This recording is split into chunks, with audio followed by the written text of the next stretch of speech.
ขอเจริญสุขเจริญพรเฮ็ดมื้อนี้เว้าเรื่องผู้รับรู้อารมณ์รับรู้อารมณ์ทั้งหลายเส้นทางมันเข้ามามันมีอยู่รวมทั้งใจพร้อมนั่นน่ะมันเป็นคันเว้าตามบาลีมันก็ฟังแล้วมันก็บ่ค่อยเข้าใจดอกนะก็ต้องมาอธิบายกันเป็นโอ้จากนี้ไปฮอดตายก็ยังบ่ป่องอยู่ยายเบิ่งแต่2ตานี่ล่ะยายเส้นมรรคในทางปฏิบัตินี่มันมีตา2หน่วย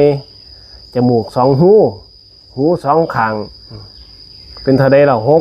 6ลิ้นอีก1กับเทลงมาใจนี่ใจเป็นที่รองรับของอารมณ์ของโลกของอารมณ์ทั้งเบิดนั่นล่ะคือมรรค8เส้นทางของมันเมื่อเส้นทางของมันมาแล้วบัดนี้เฮ็ดจังได๋เฮาจังสิเข้าใจวิธีเฮ็ดบัดเข้าใจวิธีเฮ็ดเพิ่นบอกว่าเฮ็ดอานาปานสติมันมีร่วมหมดทั้งสมถะและวิปัสสนาครบอยู่ในนี่มันมีทั้งหมด16ขันธ์นะ16ขันธ์นี่ย่อลงมาให้มันเหลือ4มันเหลือหยังกายเวทนาจิตธรรมกายนี่เพิ่นก็ให้เบิ่งธรรมดาดิปัจฉานาตินี่มันสิมีคำบาลีคำหนึงว่าปัจฉานาติกับสิกติขันธ์ที่1นี่เพิ่นให้เบิ่งธรรมดาเด้ให้รู้กายนี่นั่งอยู่นี่ก็ให้ฮู้จักซื่อๆธรรมดานั่นน่ะมันตึงมันย่อน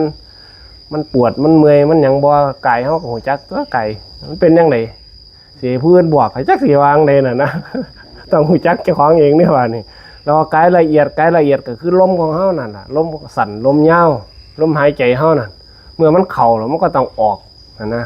มันมีเข้ามีออกก็เบิ่งเรื่องธรรมดาอย่าไปบังคับมันนั่นนะนั่นล่ะเพิ่นว่าพยายามผ่อนคลายออกนั่นล่ะคือขันธ์1ถึง4เด้ปัจฉานาตินี่เบิ่งธรรมดาเบิ่งแบบธรรมดาแบบบ้านๆเฮานั่นล่ะแบบความรู้สึกบ่ต้องไปปรุงไปแต่งบ่ต้องไปปรับไปอีหยังไปเก่งอีหยังมันมากมายอันที่2คือเวทนาบัดเวทนาเริ่มศึกษาเบิ่งในบัดเริ่มจอบภาษาบ้านเฮาว่าแปลบ้านเฮาว่าจอบเริ่มจอบเบิ่งลมหายใจเบิ่งความรู้สึกความสบายเบิ่งหลายอย่างในบ้านยายหายใจเข้านี่มันสบายบ่มันสุขบ่เฮาหายใจมันติดมันขัดมันหยังบ่เบิ่งความรู้สึกว่าเที่ยงนิดๆเรื่องเที่ยงเรื่องบ่เที่ยงนี่ล่ะเรื่องสุขเรื่องแต่ว่าบ่ต้องไปเบิ่งลึกหลายนั่นนะแค่จอบเบิ่งซื่อๆเด้เคยจอบเบิ่งปลาบ่อนจอบเบิ่งนกเบิ่งหยังนั่นนะจอบเบิ่งส่องเบิ่งสอดส่องเพิ่นว่าสอดส่องเบิ่งซื่อมีสติรู้นั่นล่ะตัวนี้เป็นสติรู้ซื่อเบิ่งสักแต่ว่าเบิ่งบ่แม่นใส่เด้ตัวนี้ให้เบิ่งซื่อรู้สึกเบิ่งต่อมาก็คือจิตบัดใหญ่จิตนี่ศึกษาแล้วก็จอบเบิ่งมีสัมปชัญญะตัวนี้รอบรู้ได้บัดตัวนี้จิตมันต้องมีความเบิ่งว่าจิตนี่มันมีความฟุ้งซ่านบ่มีความรำคาญบ่มีความขี้คร้านบ่มีความสงบบ่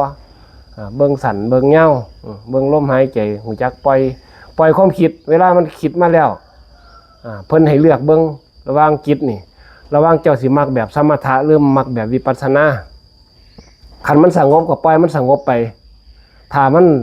คือให้มันเลือกจิตมันเลือกเอาเองเห็นมั้ยความถนัดไผถนัดมันแหมบางคนก็มักสงบเฮ็ดสงบเลยบางคนบ่สงบเฮ็ดวิปัสสนาก็เฮ็ดวิปัสสนาแต่ว่าบ่แม่นคิดเรื่องแบบบ้านๆเฮาเด้บ่แม่นโยนหินทำทางเด้คิดตัวนี้ต้องคิดเอาธรรมมาใส่ข้อที่4ก็คือเรื่องธรรมคือเรื่องหยังคือเรื่องอนิจจังทุกขังอนัตตาความมันบ่เที่ยงนั่นล่ะความมันเป็นทุกข์ความมันบ่มีตัวมีตนเฮาบ่มีอำนาจที่สั่งหยังมันได้ต้องยอมรับใจนี่ต้องเฮ็ดให้ยอมรับมันได้ดิมันเกิดขึ้นแล้วบัดนี้4ข้อนี่ถ้าเฮาฟังแล้วเฮาเข้าใจแล้วเวลาเฮ็ดเฮาก็ปล่อยมันไปคือเฮาก็พุทโธเพิ่นว่าพุทโธสิตั้งพุทโธหรือว่าอันใดก็ได้สิมาบริกรรมหรือบ่บริกรรมบริกรรมนี่มันก็แปลได้หลายคำเนาะบริกรรมคือการเริ่มต้นจุดเริ่มต้นของเฮาหรือว่าเอาอีหยังมาสวดบนเว้าท่องบนไปน่ะนะเพื่อให้มันจิตมันรวมเพื่อให้จิตมันรวมอันเดียวเพื่อบ่ให้มันฟุ้งซ่านนั่นน่ะมันสงบเวลาเฮาคือยังหลับตานี่คันมึนตามันบ่เห็นบ้านเด้มันบ่เห็นที่ไกลๆเด้คันเฮาหลับตาแล้วมันสิเห็นเบิดที่ใดที่เฮาเคยไปเคยผ่านเฮาผ่านมามั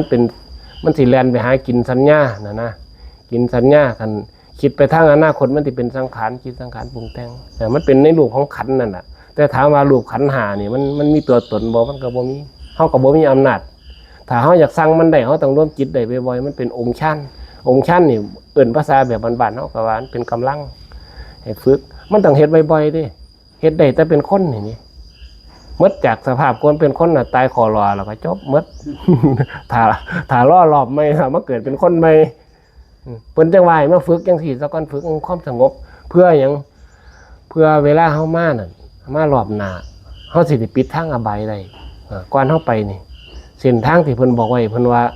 เส้นทางที่เพิ่นบอกไว้ก็มีเส้นทางโสดาบันนั่นบ่ล่ะเพิ่นว่าปิดทางอบายไว้ก่อนเพื่อที่บ่ให้ทุกข์ยากทุกข์ลำบากปิดทางอบายสังสีไว้ผู้ใดเลยอยากเกิดไปเป็นสัตว์นรกนั่นบ่ล่ะอยากเป็นสัตว์เดรัจฉานอยากเป็นอสุรกายหรือว่าเป็นสัตว์นรกเป็นอันเปรตเป็นหยังไปบ่อยากมีผู้ใดเป็นหรือว่าลูกเต่าล่อหลานเฮาอยากให้มันมาเปลี่ยนบ่โอ้ยสาธุเด้อให้ลูกเปลี่ยนมาเกิดน้ำบ่ขาเนี่ย สิมีผู้ว่าอยู่บ่มันบ่มีนี่มันบ่ล่ะนั่นล่ะเวลาฝึกเอาก็ฝึกเบิ่งฝึกเบิ่งเพิ่นเอิ้นว่าสติปัฏฐานเพิ่นก็เอิ้นนะอานาปานสติเพิ่นก็เอิ้นฝึกเบิ่งกายเวทนาจิตธรรมนั่นน่ะ4อย่างท่องไว้แล้วก็เบิ่งสังเกตเบิ่งแบบบ้านๆเนาะนั่นล่ะตามความเข้าใจฝึกผู้ที่ฝึกเท่านั้นน่ะจังสิเห็นจังสิเข้าใจธรรมนี่มันเป็นตัวหนังสือมันก็บ่แม่นนะอันนั้นเป็นส่วนประกอบซื่อๆเด้ร่วมกันก็คือยังคนนั่นน่ะมันเกิดจากธาตุดินน้ำลมไฟเห็นบ่ล่ะอากาศธาตุแล้วก็วิญญาณ6ธาตุพุ่นเอามาร่วมกันจังสิว่าเป็นคนจากมันคนก็มาร่วมกันเป็นขันธ์5บัดนี้เพิ่นเอิ้นว่าธาตุ4ขันธ์5เอามาร่วมกันความทุกข์หยังต่างๆก็มาโฮมกันหมดบัดนี้ คันเฮาบ่มีปัญญาออกได้บ่มีแนวมันแยกมันเท่ามันได้ซะเฮาก็อุอังสังขยาน่ะก็อนุโมทนาบุญนำฟังมื้อละนิดละหน่อยเดี๋ยวมันก็ป้องเองดอกบ่ป้องมื้อนี้ก็ มันป้องมื้อหน้าไปรับพรเป็นภาษาบาลี